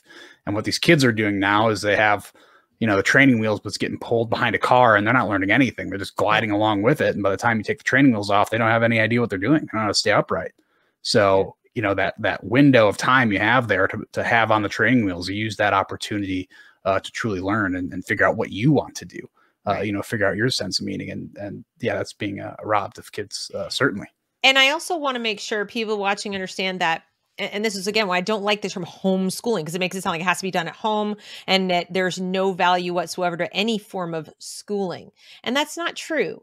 There are those kids who really do like to be in a classroom or in that kind of a setting where there's multiple children and so forth. And it can be beneficial even with homeschoolers. There are plenty of homeschoolers go take a class. There are Ys that offer classes, like where you go and it's at the Y, but it's for homeschoolers. Mm-hmm. So I don't want to come off sounding like all forms of structured education are bad for young children. What I'm saying, though, is just, know your kid and what steps they might do well with it in some subject, but not others. And there are some models, I think it's in, I don't know if it's Finland or Norway, I can't remember. It might be Finland, where they have done a better job. And even though there's this state school, so I still don't like that, but at least what they've done is try to take into account what we talked about, the biorhythms of a child, when they're usually awake, when they're not, how much time they need physical exercise and fresh air outside, how many hours are really appropriate for a little body to be sitting in a chair. And they spend so much more time outside, running around in the fresh air when they're younger, developing their muscles and their bones and getting their energy out. And it's especially true for boys, is really necessary. And so when they come back into that classroom in that structured environment, they've gotten their, it's kind of like out. And they have a greater appreciation for nature because they spend more time in it. We know, research tells us that the more time you spend outside breathing fresh air in nature, the better you are mood-wise. Your hormones are more regular. Being inside is not what humans were evolved to be. We're not really meant to be in rooms all day long. And it's not healthy. We have obesity, we have all these problems. So if you're thinking about different ways to educate your kids here in the United States, open your mind up to all the potential possibilities. And like I said to you, if you're like, I can't sit in my house and I got to go work and so how many people do you know in your community who might be like-minded? Could you get a group of 5 or 6 families together? Could you form a micro school? Could you figure out a place or a church basement or somewhere that would allow you to have some space? Could you figure out 1 or 2 parents who could do? You get what I'm saying? There are ways that you could go ahead and create your own little school It could still be a school that works for what you need and is still light years better, possibly even optimal, right? Mm-hmm. For your kids. There is no one size fits all solution, and not all structure is bad. It's just when it's arbitrary, like, you know, how Emerson said, a foolish consistency, right, is the hobgoblin of little minds. Okay. So there's no need to be consistent with that model just cause, but if you find something valuable in it, keep it. I'm not suggesting that everything is terrible. Just the government doing it is bad. There are plenty of people who love their private school, for example. And as I said, Montessori schools, if they're not woke, in other words, if you can verify that they're not woke, I love Maria Montessori. I think Montessori is phenomenal. If you find a good one and you can afford it, great. If you can't find one you can afford, make one. Make one. Read up on Montessori, find a bunch of people. Even you could possibly pool your resources together, a group of families, and find a teacher who knows Montessori, who's, you know, kind of done it in the past and wants to go off and do their own thing. They don't want to be in a school anymore because they've gone woke or whatever, and have that person be your family's teacher and form a Montessori pod for elementary school or something. So there are options. You just have to decide that you want to do it. Yeah.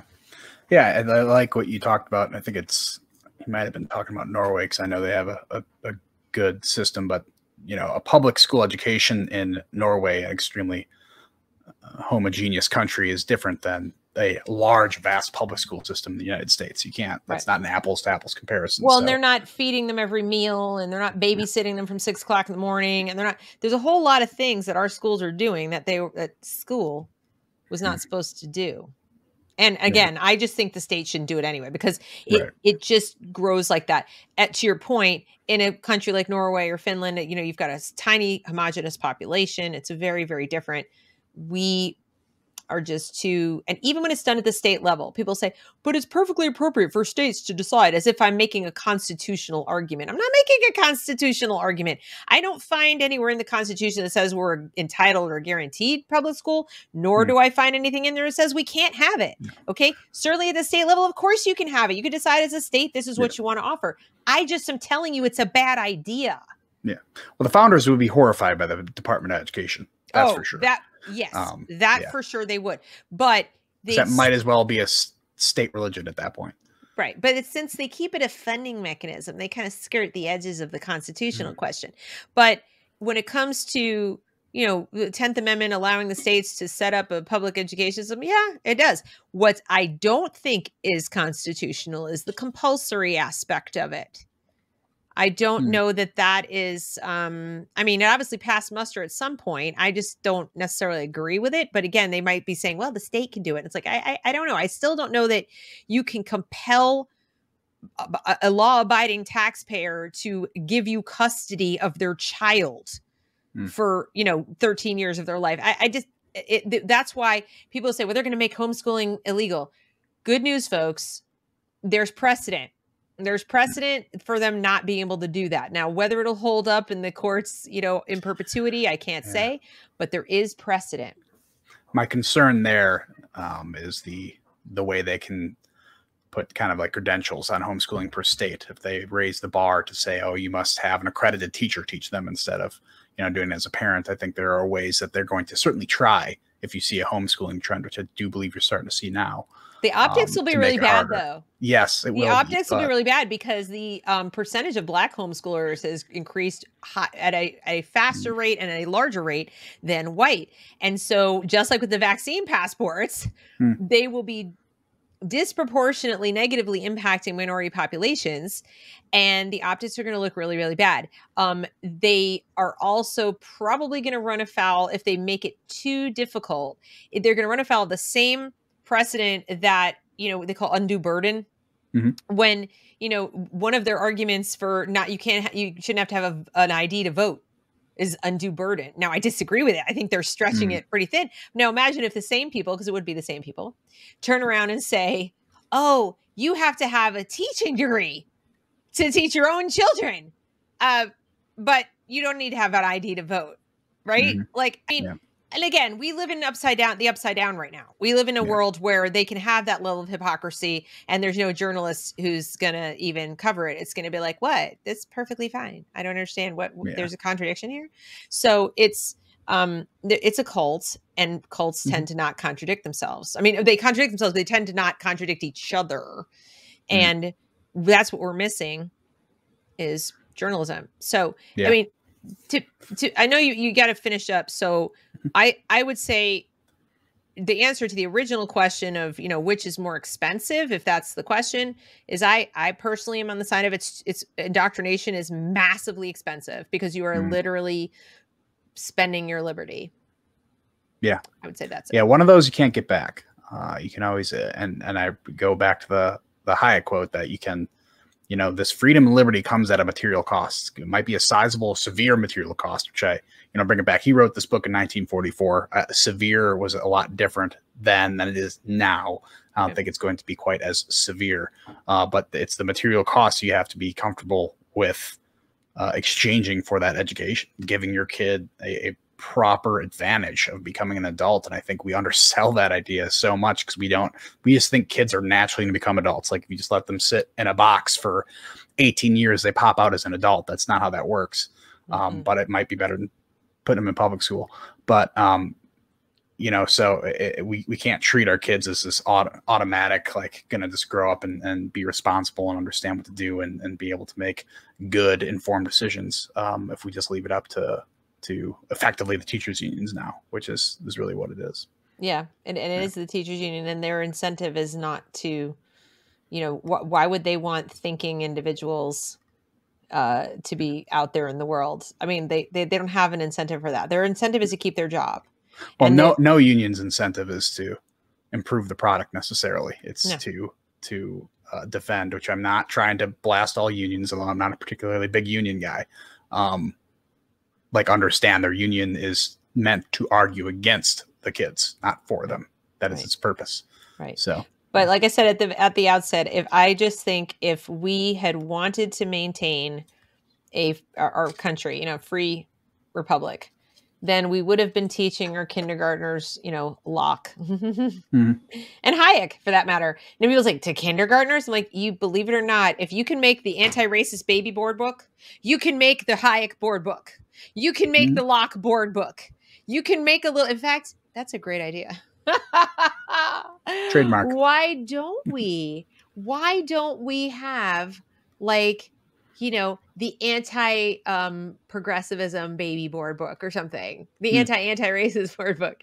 No, I'm not even kidding. Like somebody needs to sit down and make like Hayek for babies and like all these. Somebody needs to do that because Brad, I think Brad Metzler, I think his name is, writes awesome kids books that are about actual historical figures, and that's something I could totally see him doing. Great illustrations, got a lot of good information in there, and yeah, that's something I think would be awesome if he did that. Exactly. If he hasn't already, I don't know.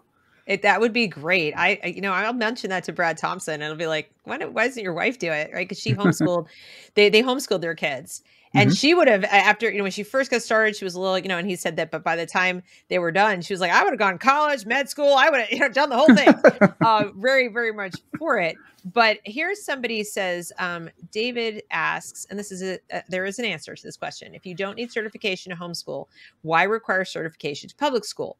Well, the answer is that the certification is primarily about the professional standards. So in other words, the certification exam, while they do ask you questions about subject matter and so forth, there's a big chunk of it that is about the bureaucratic nature of it. Like, what do you do in this situation and that situation? In fact, when I took my certification test in Pennsylvania after graduate school, I almost flunked that section. Because in my graduate program, I didn't major in education. I majored in American studies, and I went back to grad school to get a master's in certification at the same time. So I didn't have any undergraduate teaching college. And so I studied, child development and children's literature and science and all the things to be at a master's in education. And then I had to sit for the test so I get my certificate.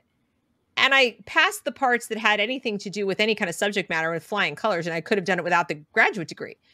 the certification, they told us in our graduate program, we're not going to prepare you for the test, but you have to sit for the test if you want to teach in Pennsylvania. And I kind of looked through the material a little, but I was like, how hard could it be? I almost failed it. And I'm not a stupid person, okay? I almost failed it because it was all kinds of bureaucratic mumbo jumbo about like, what report do you fill out when you have this kind of an incident? I'm like, huh? Do I really need? Can I just look it up at the time? I'm a smart person. I'll figure it out.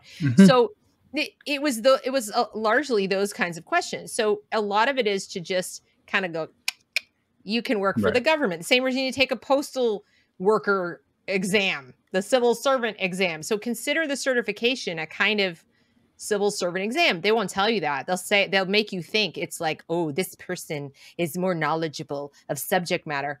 No, they're not. They barely speak English half the time. So anyway, that's kind of the answer to that question. It varies from state to state, but I passed my certification test in Massachusetts to teach high school English. And I got like a really high score on it, and I didn't even study. And I was like 20 years out of college at the time. I just showed up. I said, yeah, let me see if I can get certified to teach high school English. Sat down, took the test, passed with flying colors. And they were asking me literature questions for books I didn't even read. I was like, yeah, that looks right. So, I mean, right? So it wasn't that hard. Perfect. It wasn't that hard. All right. So I hope you guys have gotten some stuff out of this. I think we touched on a bunch of things. Did you feel, what do you feel, Kevin? What do you think? Yeah, I think we kind of flushed that idea out fully, which I'm grateful for, because, we don't think about the cost of indoctrination as much. We only think about the cost that comes to us, this is one more barrier to homeschooling my kid, is that little bit of cost you need to add in there. That socialization aspect, the time aspect. Again, like to me, when you first brought this up, I'm like, there is no time that exists out of 8 to 3. I have no idea how this is going to work. It's like, stupid. Just don't do it at that time if you can. I'm like, oh, okay. Makes sense. Right. Some stuff that people just don't think about because we grew up with this type of schooling. Grew up in a public school. You don't think there's anything else out there. And it's kind of scary going out there when you feel like you're on your own. And the other thing that I looked through while researching this is the ability for people to come together in a community to kind of create their own miniature school. And, I heard you talk about that. And then I looked on here, and it's like every resource is like, yeah, that's a great idea. Like, why don't you guys do that? So, there are other like-minded people out there. It's very rare that you're the only person with this idea or the only person frustrated at this system. You're not the only person who wants what's best for their kids. There was one woman, Carrie McDonald wrote about her, who decided, I'm fed up with this whole school thing. She decided to set up a micro school, got a bunch of families together, and she set up a really big teepee in a park. It was like, she's just like, that's cultural appropriation now. But she set this thing up, and she taught her class that she taught, and she, was in there doing this for a bunch of different kids, and the parents brought their kids and dropped them off, and they did this. I know of homeschool co-ops where they've got, 10, 12 families, and they put their money into it, they put their money in the pot kind of thing to share the expenses, but it's really like 2 or 3 parents who teach, meaning like they facilitate, and they're multi-age. There'll be siblings or different ages and so forth, because that's what it used to be. Have you guys seen Little House on the Prairie? Remember, like all the different ages in the room, and it's not just on TV. That's how they did it in this country for a couple hundred years at least. Is the town would say, "Hey, let's hire a teacher. We'll pool our money." It wasn't government, like we're taking your taxes and we're doing this. It was like, let's put the parents, put our money in a pot and let's hire a teacher. Okay, here the new teacher shows up on the Conestoga wagon or whatever, and the stagecoach, and they're like some spinster or some young man fresh out of college in Boston, and now he's the teacher. And it sounds hokey, but why not? Why not bring back the one-room schoolhouse? I think it almost as the subscriber model. We're going to Netflix, we're going to all these other things. Why not do that for education? Yeah. That's basically a subscriber model right there. They exist for certain kinds of schooling. You've got OutSchool has something like that. It's not really subscriber, but you can sign up for like classes to take what you want. Then there's Acellus, which is a subscription model, but that's videos. So the instructor is standing. It's very traditional. Yeah. It's very traditional instruction, but it's videos. So you can pause it, stop it, slow it down, whatever you want. My daughter liked it for biology because she's like, oh, I can pause the video. I can rewind if I don't understand something. So she actually liked that. And $25, I got 5 classes for $25 in her sophomore year. I didn't use all 5. I just used the science, but even for one class, $25. Okay. I'll pay that for biology class a month. So they're all kinds of different models, and you just have to go find the one that works for you. There is subscription time for learning, but it's all online. If you don't like that, then, oh my goodness, then you don't want that. Check this out. Thank you so much. My tax return finally came in today. My fortune is your fortune. Crazy to agree like 5 months government worker store. So thank you so much. God, you're awesome. So kind. Thank you. Yes. So anyway, yeah, be an entrepreneur. If you're listening and you have an idea, we're not China. China just literally this month outlawed that. What we are talking about is not legal in China. What they did was they said, too much capital is infecting education. These tutoring companies are making profit and they are seeking capital to build their companies. Sounds like the American left, not China. Oh, but it was China. And they immediately reversed the fortunes of people who were doing great, and they had all kinds of companies, and they banned them. They have to be they mandated they either go out of business like immediately, or they become nonprofit. Yeah. Imagine the government. The New York Times is going to write a glowing piece about that. Yeah. Yeah. They came in and said, you have to be nonprofit. You can't make money on education. Education is welfare. Education is for the public welfare, and you may not make money on education. And it's not so far-fetched that there are people who say things like these private, what do they call it? For-profit, graduate schools or whatever. They're not just private, because they're obviously private colleges, but they're nonprofits. But they're for-profit.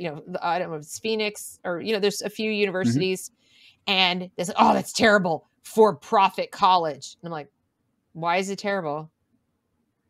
I mean, I don't understand why it's terrible. Yeah, if anyone says they do something against the common good or common welfare, that's when you run the other way, because common good and common welfare, another thing that Hayek repeats in his book several times is you got to run the other way. Because to me, it's like when someone says common sense, it's like if something is common sense, you don't have to tell people it's common sense. Only when you have to try to exclaim it and make it seem like it's common do you ever have to iterate that phrase. So exactly. Beware of people saying we're doing what's best for the common welfare or the common good. Yeah, what would that look like? Well, we'd all know if but we're so common. I wouldn't have to ask you what it is. I would know, and we'd all agree. We would be in lockstep in agreement, but we're not. And I mean, I don't know. I'm getting tired of people's definitions of things being upside down, responsibility. I think I'm responsible because I'm not morbidly obese, and I take reasonably good care of my health, and I wash my hands, and I don't leave the house if I have a really bad sniffle or a cough or a fever, certainly, and things like that. But I'm the irresponsible one, but the vaccinated person who's 300 pounds, right? That person is virtuous. More virtuous than I am. And I'm not saying they're not a good person.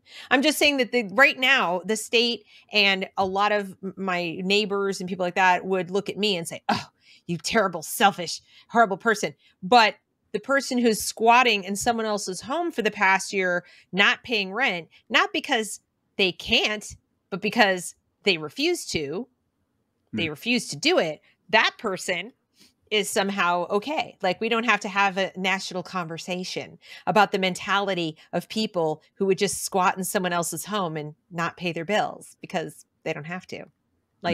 They sleep at night, put their head on the pillow, and they go, "Yes, I sleep perfectly well, knowing that I am stealing." Where does that come from? Lack of moral education. Your pal was talking on the Zoom earlier with locals, saying that here we have this public education system and it's going to teach everything. They're not teaching anything. They're not teaching morals. And before anybody says well, we're not supposed to teach religion in school. It's if you think that morality can only be taught in church or through the Bible, it's you're missing a big part of what morality is. Yes, that is one way to do it. But if you don't reinforce those same values where the kid spends 8 hours a day, what good is it? There's only so much you can do on a Sunday, or whatever. There's like, even if you go to CCD, there's like, you go to school and it's like, hey, it's Lord of the Flies here. It's probably not going to stick. So, John Locke made it pretty clear that there is a way to arrive at a moral, set of values through reason. Mm-hmm.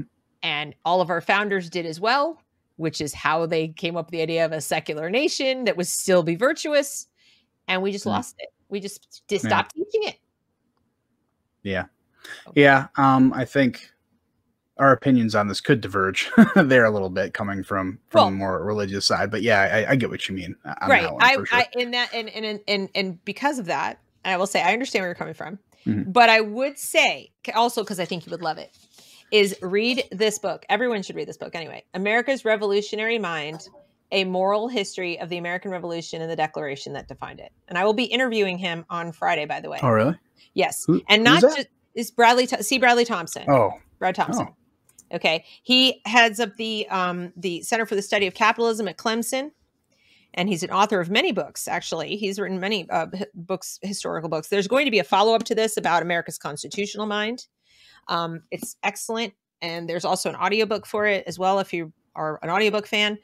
And he's written about education as well. They're in PDFs, they are out in journals. So you kind of have to like go out there and find them. But fascinating guy, great thinker. And he considers, like I said, abolition of the public system to be a moral imperative. And I agree. But this book did the best job I've seen of explaining how you arrive at moral precepts using reason. And that's not to say, again, it's not saying, religion's bad. This is not, these people, many of them, our founders were religious people. So that's not the point. The point actually was more along the lines of, if you read the Declaration and it says, that endowed by their creator, right? Mm-hmm. And then you talk about nature's law and God's law, right? Mm-hmm. The idea was that they were the same. The idea was that natural law was a reflection of the law that you could understand using your human capacity for reason. You could understand the law in that way. And so that you could explain it using reason without having to reference the Bible. That's how powerful it is.